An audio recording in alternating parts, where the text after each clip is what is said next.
Um seriado exibido na televisão brasileira e com muito sucesso mostra o dia a dia dos peritos criminais em atividade nos Estados Unidos. E todos nós ficamos impressionadíssimos com a rapidez, a eficiência e a precisão do trabalho deles. Isso faz pensar na impossibilidade de a gente produzir aqui no Brasil um similar na televisão, né? Porque aqui a situação é bem distinta. Em nosso país, faltam peritos criminais e a rotina é prejudicada por uma série de circunstâncias. O deputado Otoniel Lima, do PRB paulista, está atento a essa questão e está aqui com a gente. O Palavra Aberta é transmitido também pela Rádio Câmara FM. Pois é, eu até comecei, deputado, falando do CSI, para quem que tem milhares e milhares de fãs aqui no Brasil, porque mostra o perito criminal americano. Tem lá telescópios eletrônicos e equipamento sofisticadíssimo. Tem uma moça que faz tudo e fala, olha, assim, a sola do sapato que pegou aqui. E o pessoal aqui no Brasil fica, nossa, que fantástico.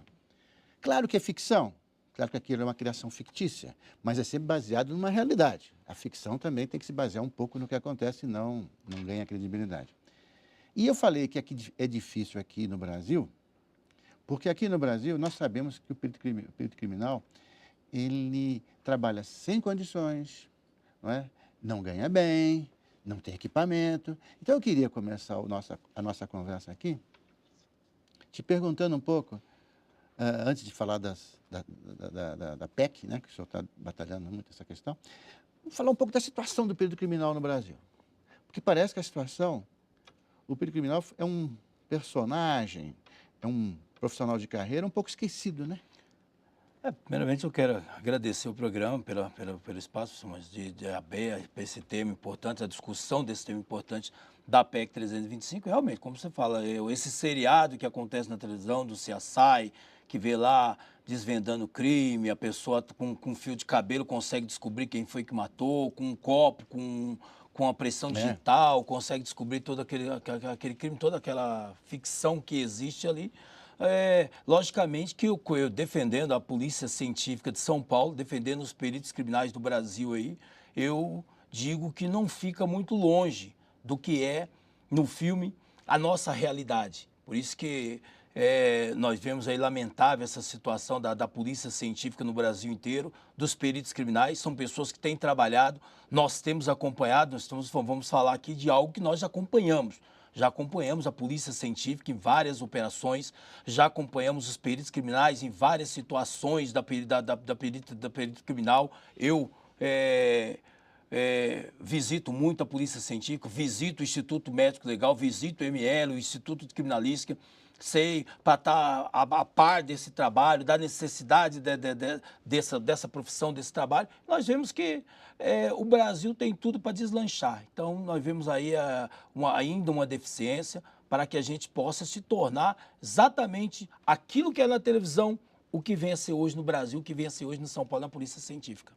Me diz uma coisa, me explica aí. Quer dizer que na Constituição de 1988, quando definiu uma série de questões e tudo, a partir dali é que começa, digamos assim, a complicar a situação do perito criminal no Brasil, porque, se eu entendi bem a questão, é a seguinte, é que o perito criminal estava incluído antes no grande organograma da Polícia Civil. Estava vinculado à Polícia Civil, era vinculado à Polícia Civil, como era o Detran também, se não me engano, ligado à Polícia Civil, e houve uma briga interna, uma guerra interna, e acabou havendo uma desvinculação disso. A Polícia Científica desvinculou da Polícia Civil. Mas, deputado, o Detran, por exemplo, separou da Polícia Civil, né? O senhor falou agora? Sim. E nem por isso ele piorou, ficou uma situação difícil. A Polícia Científica, quer dizer, essa área científica da Polícia Científica, separou da Polícia Civil, então, e daí ela começa um período muito difícil, de falta de recursos, não faz mais concurso, não traz mais gente. Mas precisaria ficar na Polícia Civil mesmo? Isso eu queria saber. Você acha que a melhor solução é essa? A melhor solução era desvincular mesmo. Porque desvincular mesmo. Tinha que desvincular e tinha que regulamentar. Porque aí hoje se criou a pessoa da Polícia Científica no Brasil, como é no caso de São Paulo, a Polícia Técnico Científica, que cuida da perícia e que vai lá fazer a perícia no local do crime, onde quando há uma tragédia, a perícia tem que ir lá para fazer a liberação, e essa falta de regulamentação impede novos concursos, impede aí uma reestruturação da polícia técnico-científica, é isso que nós estamos brigando, porque existe muitas perícias hoje que estão sendo prejudicadas por falta de pessoal, por falta de apoio, por falta de incentivo, Imagino, sim, tá? por falta de investimento na polícia científica. Então, com essa regulamentação da PEC 325, que vamos falar daqui a pouco, nós vamos resolver aí, em parte, a polícia técnico-científica, não só em São Paulo, mas isso em todo o Brasil, aonde tem o trabalho aí da polícia técnico-científica. Quer dizer que hoje em dia um jovem, digamos, um jovem ou uma jovem, que acaba um curso superior com seus 20 e poucos anos e vê essa série, o CSI, fala, mas que atividade, que profissão fascinante. Eu tenho jeito, fiz biologia, eu fiz, sei lá, informática, né? Eu vou procurar essa profissão. De repente não consegue, né? Porque não tem concurso, não tem sistema de acesso. Não serve o concurso, porque quando estiver regulamentado pela Constituição Federal no artigo 144, porque com a sua lei só consta até a Polícia Civil, então quando ela estava atrelada à Polícia Civil, ela estava dentro do contexto, amparada dentro da Constituição Federal, no artigo 144 da Constituição Federal. Quando houve essa desvinculação da Polícia Civil, praticamente deixou de existir. Hoje existe lá, você vê lá a polícia científica lá com a viatura da polícia, ou tem o perito criminal que continua trabalhando, continua fazendo o trabalho. Eles continuam sendo funcionário público, mesmo esperando aí uma regulamentação, continuam no trabalho, continuam exercendo a sua profissão, porém existe uma necessidade, uma deficiência grande, porque para fazer uma perícia hoje, o perito constatar hoje um crime, fazer uma perícia no local de crime hoje, ele vai precisar de apoio ou da Polícia Militar ou da Polícia Civil. Porém, você tem uma dificuldade aí com a Polícia Militar, a viatura não pode ficar parada há muito tempo, ela tem que atender ocorrência. A polícia trabalha 24 horas, a polícia trabalha nessa correria. Então, você não tem como você demandar uma viatura de polícia, ficar parada ali esperando terminar aquela perícia. Se é um crime, alguma coisa, o cara vai lá, consegue identificar, pronto, libera o carro de cadáver, vai lá, faz a retirada do corpo e leva para o ML e dá sequência. Mas quando é uma tragédia grande, que precisa de uma perícia, tem que fazer um estudo, tem que fazer, e geralmente a cena do crime ela é alterada, porque o perito não tem o perito de repente suficiente para estar lá, ou essa deficiência na falta de pessoal impede isso. A Polícia Militar não pode ficar parada lá. Isso não é que a polícia não quer, a polícia poderia ficar, mas existe a burocracia que a polícia realmente não pode ficar parada lá. Depende da polícia. E a Polícia Civil pode ficar ali? A Polícia Civil, o delegado pode ir até ir no local, mas ele vai ter que requisitar a perícia para fazer a liberação da cena do crime. Então, quer dizer, é uma coisa que compromete a outra. Então, essa desvinculação, quem ganha com isso? Quem ganha com isso é o crime organizado. Quem perde com isso é a população que precisa. Então, nós temos muitas reclamações de qual a pessoa fala assim, mas a pessoa morreu, está 12 horas, 6 horas, 12 horas, 24 horas lá no local do crime e ninguém foi lá. Não é que ninguém foi, porque não tem gente para chegar até lá. Igual aquilo que tu falou no início. Por que não abre concurso público? Para fazer um concurso público, você tem que regulamentar. Então, quer dizer, você vê que o Brasil está perdendo com isso, São Paulo está perdendo com isso, e nós estamos com um projeto aqui, dentro da casa, parado. Isso eu queria saber agora. Existe uma PEC, então, foi criada agora, quer dizer, está sendo instalada uma comissão, e me diz, essa PEC propõe, então, propõe assim, uma alteração lá, na Carta de 88, incluindo ali numa letrinha lá a profissão ou a função, ou digamos assim, a carreira de perito criminal.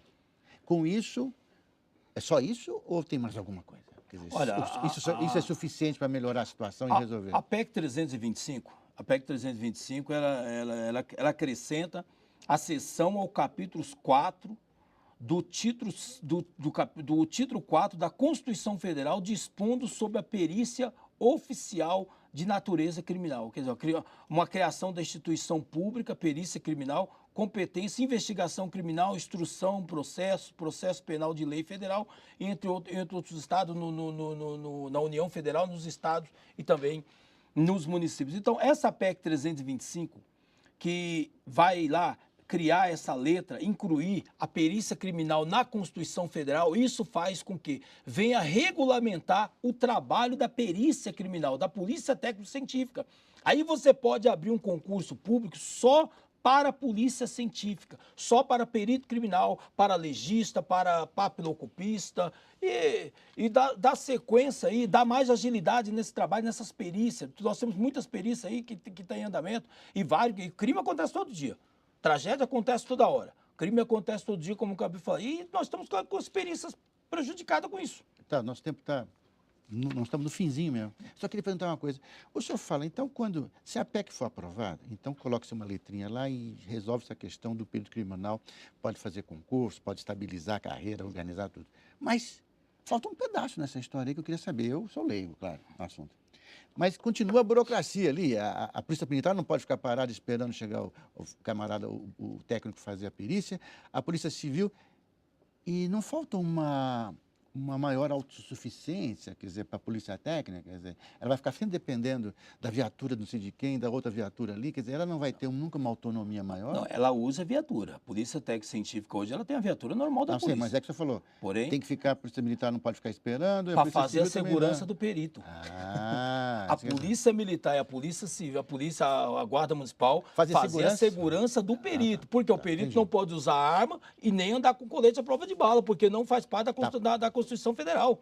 Então é isso que vai regulamentar isso. Então, esse ato que o presidente fez da comissão especial, que foi feito aí em setembro, que até agora nós estamos esperando que os partidos indiquem seus representantes. 4 partidos ainda que não fizeram, que não indicou ainda os seus representantes, que nós estamos pedindo para os líderes que façam isso, como o PT, o PSDB, o PSD, o PSB e o PSC, que ainda não divulgaram, não indicaram os seus representantes, que indiquem os representantes para que nós possamos formar essa comissão, proferir o parecer da PEC 325, votar ela em primeiro e segundo turno, tanto aqui quanto no Senado, e aí já regulamentar essa situação da perícia criminal e dar um grande avanço aí na segurança pública.